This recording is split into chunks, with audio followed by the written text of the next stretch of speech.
This is USVI News, your Virgin Islands connection. Hi, everyone. Thanks so much for joining us for USVI News. I'm Emily Matson. Next week, the Officer of the Governor, Tourism, and Royal Caribbean will host the 5th Community Business Forum ahead of the next tourism season. The forum's designed to engage the business community in preparing for the upcoming enhanced cruising season. The forum next Thursday will be held at UVI's Great Hall on St. Croix. In April, Royal Caribbean announced plans to increase port calls to St. Croix in the upcoming cruising season from about 50,000 passengers before the COVID-19 pandemic hit to now 140,000. It's certainly incredible and welcome news for the tourism industry, and the governor's office wants to make sure the business community is planning and preparing for the increase in passengers. They're hoping this forum will help them do just that. The theme of this forum is reshaping the guest experience, and the conversation will address business opportunities, prioritizing customer service, the tourism infrastructure, and building a skilled hospitality workforce. Meantime, Royal Caribbean is putting SpaceX's Starlink internet service on its cruise ships. The cruise liner, which also operates Celebrity Cruises and Silver Sea Cruises, says the service will make the internet experience at sea faster and more reliable. It did a test run of the service on one of its ships over the summer, and it's set to officially launch on September 5th on the Celebrity Beyond. The company expects to have the service fully deployed across its fleet by the first quarter of 2023. SpaceX's boat-focused internet service debuted earlier this summer. The U.S. Coast Guard San Juan sector recently completed a rebuild project, making it safer for boaters in the territory. The Coast Guard's Aids to Navigation team recently completed a rebuild project for the current Rock and Stephen Key navigation lights. Destroyed during Hurricanes Irma and Maria, the current Rock and Stephen Key lights are now back in service, providing awareness to maritime traffic of navigation hazards on the southwest entrance of the Pillsbury Sound from Christmas Cove and the east side of Pillsbury Sound just off of St. John. The Coast Guard says commercial ferries, passenger vessels, foreign cargo vessels, and recreational boaters use these essential aids to avoid rocks and ensure safe navigation. It took these crews a lot of work, hundreds of hours of labor, to overhaul and repair these two vital aids to navigation structures. And the work is going to continue, too. They also plan future aids to navigation projects in Christiansted Harbor Channel rebuild in the St. Croix area, the rebuild of the Buck Island St. Thomas Light, and correction of the Buck Island St. Croix Light. So a lot of work ahead for the Aids to Navigation team of the U.S. Coast Guard. As we are now in week 2 of school, the VI Department of Education has been dealing with a teacher shortage, and they're now using a unique way to try to fill the gaps. In an effort to curb teacher shortages impacting the territory's schools, the department's launched a campaign to recruit substitute teachers territory-wide. They're calling on retirees and degree holders to fill substitute teacher positions.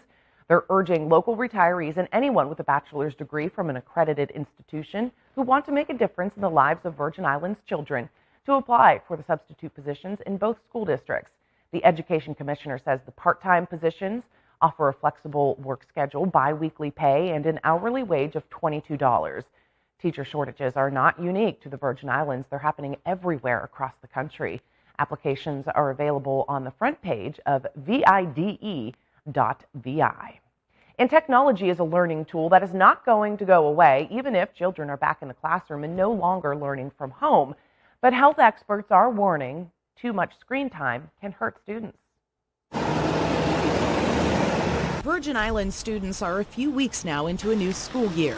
It feels very much almost like a normal school year. But for many, normal means numerous hours of screen time, and eye doctors warn it's hurting their sight. More children are having nearsightedness, and that nearsightedness tends to be increasing in the degree or the amplitude or how bad their nearsightedness is. Ophthalmologist Evan Silverstein says balancing time online prevents vision changes. He encourages students to use the 20-20-20 rule. Every 20 minutes that a child is on a device, they take a 20-second break and look 20 feet away. Along with those twos is trying to keep their device about 2 feet away from their face so they're not constantly straining to see really close up front. And pediatrician Bergen Nelson says too much time with technology can impact a student's sleep, causing focus problems in class. Before you want to be asleep, you should not have any screens in front of your eyes because that blue light just affects your melatonin cycle and makes your brain think it's daytime, even though it's time to go to bed. Nelson is encouraging parents to make sure students put the devices down when they get home. So limiting screen time to school-related activities. So for my children, I've said when they come home from school, they have to be off of their iPads, their Switches. I want them to be outside as long as the weather's good and have that break from screen time.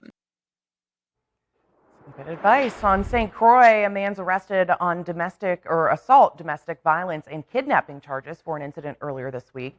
22-year-old Chesney Southwell Jr. turned himself into police on Tuesday. He was wanted for allegedly strangling and causing visible injuries to a woman on Sunday. Southwell's charged with assault in the second-degree, domestic violence, false imprisonment, kidnapping, and grand larceny. He was released and is on house arrest. The FDA has authorized updated COVID-19 boosters from Moderna and Pfizer designed to target the Omicron subvariant. This, as a new Pfizer COVID-19 vaccine is rolling off the assembly line in Michigan, targeting the Omicron BA4 and BA5 variants.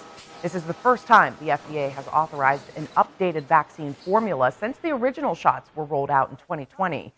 The U.S. has already purchased 171 million doses of the new vaccine so far. Pfizer's original vaccine was initially shown to be 95% effective at preventing infection, but over time, the potency wore off and boosters were necessary. Pfizer has 30 million doses of this new booster ready to go out the door, and the vaccine should start rolling out after Labor Day. We have a vast amount of information about the safety of these vaccines and the fact that these vaccines really do provide protection against serious disease. Experts say this new shot could prevent a serious COVID surge in the coming months. The CDC still has to sign off on the boosters, which it is expected to do. Meantime, President Biden, the First Lady, Dr. Anthony Fauci, and Late Show host Stephen Colbert all tested positive for COVID-19 a second time after taking the antiviral therapy Paxlovid. So how common is a Paxlovid rebound? Mandy Gaither has a look at what researchers have to say about that and why health experts believe Paxlovid is still a good treatment option.